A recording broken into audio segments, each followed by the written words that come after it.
The idea and the focus of this particular energy consortium is to work towards 2070 net zero carbon dioxide India.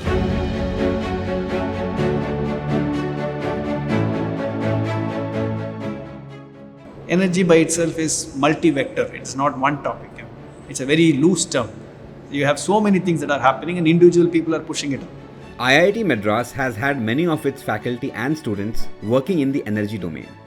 They have been doing fundamental research and putting out publications. There has been money invested in infrastructure and technology, so it made sense to bring it all together cohesively in the Energy Consortium. It is not only about faculty coming together, but also about industry coming together. We have founding members from the industry all across the world who have paid membership to the consortium. The Energy Consortium is an umbrella initiative at IIT Madras, established as a center of excellence under the Government of India's Institutes of Eminence scheme. It is an industry, academia, government collaborative effort established with the aim of accelerating the development of technologies that shall enable the energy transition towards a low carbon future. We are looking to create a fairly visible infrastructure called the Energy Center in our Discovery campus. That will be a core center of excellence which not only serves the internal community but also serves the external community. It will become, I would say, a sandbox for anybody who is working in this domain to come and plug into it. Once we put this together, the outcomes will follow, which includes publications and patents and really technology transfers, more number of startups, and attracting a lot of other international players to come and participate with the center and continue the collaborations. The Energy Consortium includes 7 centers of excellence which span the whole spectrum of research in energy generation, storage, conversion, and distribution.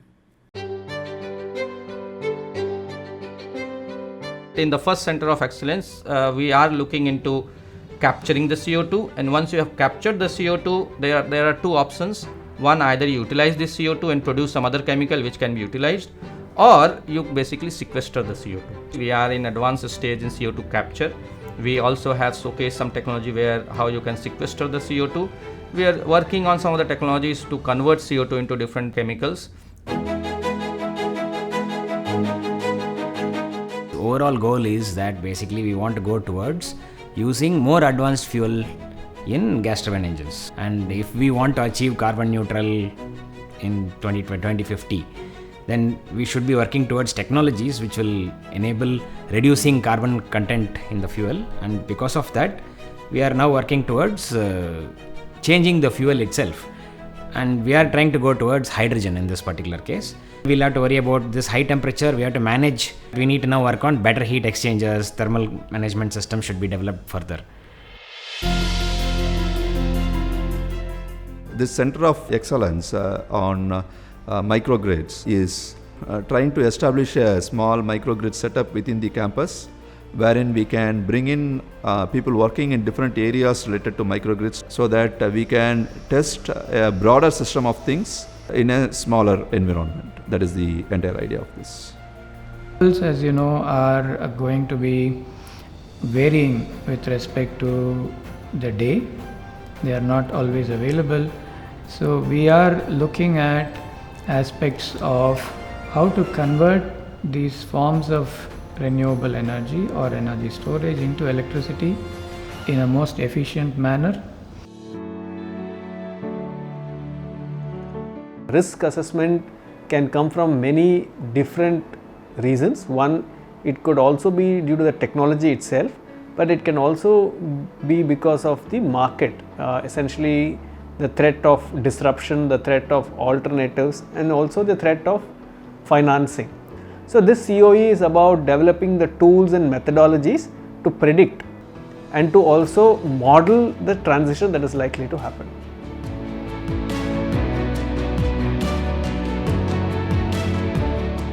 So our key objective will be to make it as energy efficient as possible, to match heating and cooling as much as possible, such that we are able to consume less electricity for heating and cooling. Electric vehicles, all aspects of electric vehicles, we have been already working on, and our objective will be to push this as fast as possible and again make it economically viable. And then I'll say a long-term storage battery probably is the most important element.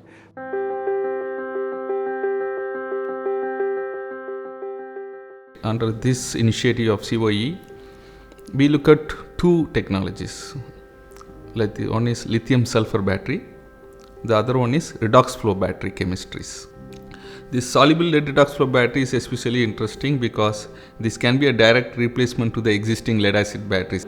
Developing technologies out of the materials which are available in India, I call it as a India-centric solutions, which gives us energy security.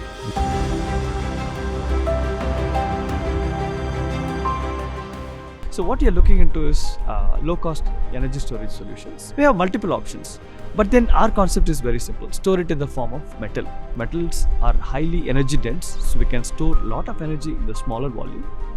And India has abundance of metals. For example, our vertical in the Energy Consortium is focusing on storing the energy in the form of zinc.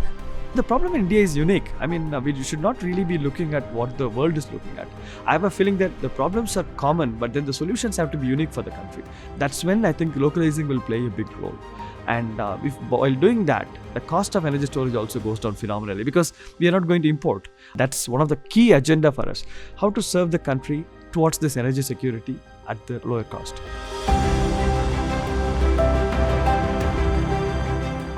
We need a constant support from the industry in developing the product. They should be actively involved with us. And that kind of an industry partner is what I am looking for. This was a promise made by our Honorable Prime Minister that India would become net carbon dioxide zero by 2070, and most of the partners which you see here are working towards that goal. So by 2035 we would be able to reach a 30% reduction in CO2 emission.